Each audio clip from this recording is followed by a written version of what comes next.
Дараагийн мэдээг танилцуулъя. Бүгд найрамд Солонгос улсын ерөнхийлөгчөөр ажиллаж байсан Юн Сок Ёл шинэ хэрэг тулгасан байна. За түүний хувьд өнгөрсөн 12 дугаар сард цэргийн онц дэглэм зарласан. За үүнтэй холбоотойгоор түүнийг одоо шүүх асуудал яригдж байгаа. За мөрдөн байцаалтын явцад бол шинээр одоо мөрдөнж байцаах хороог бол байгуулсан. За үүнийг одоо түүнийг залгамжилж ерөнхийлөгч болсон Ий Жимён мөрдөн байцаалтын тусгай зөвлөлийг байгуулж үүнийг томилж ажиллаж байгаа. За тусгай зөвлөлийн мэдэгдэж байгаагаар Юн Сок Ёл 2024 оны 10 дугаар сард Умар Солонгос руу тагнуулын нисгэгчгүй онгоц илгээхийг тушаасан. За энэ нь бол цаашдаа хурцтнуул байдлыг өдөөх за мөн цэргийн онц дэглэм тогтоох төлөвлөгөөгөө зөвтгөх зорилготой байсан гэж үзэж байна.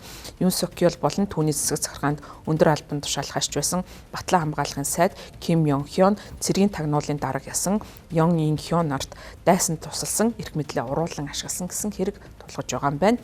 Прокурорын хэвлэлийн төлөөлөгч Пак Жи Ёны мэдгдснээр цэргийн албан тушаалтны гар утсан дээрээс олдсон нотлох баримтууд нисгэгчгүй онгоц зэрэг одоо Умар Солонгосын эсрэг өдөө хатгалга зарим үгсийг одоо илгээж байсан гэдгийг Reuters агентлаг мэдэгдэж байна. За энэ талаар хэрэгт буруутгагдж байгаа Юн Сок Ёл, Ким Йон Хён, Ён Ин Хёнороос тайлбар хийгээгүй байна. За Умар Солонгосын зүгээс тус улсын эсрэг ухуулах хуц тараах зорилгоор Пхеньяны дээгүүр нисгэгчгүй онгоц нисгсэн гэж сөүлийг өнгөрсөн оны 10 дугаар сард буруутгаж байсан. За эхэндээ Өмнөд Солонгосын Батлан хамгаалахын сайд уг мэдээллийг бүдэг бадаг байсан учраас няцааж байгаа гэдгээ мэдэгдэж байсан гэсэн хэдий ч тус улсын цэргийнхэн хожим нь Пхеньяны эсрэг мэдэгдэл үнэн эсхийг баталгааж чадахгүй байна гэсэн мэдээллийг өгч байсан юм а. Бүгд найрамд Солонгос улсын ерөнхийлөгч Юн Сок Ёл цэргийн онцгой дэглэм тогтоох шийдвэр гаргасан.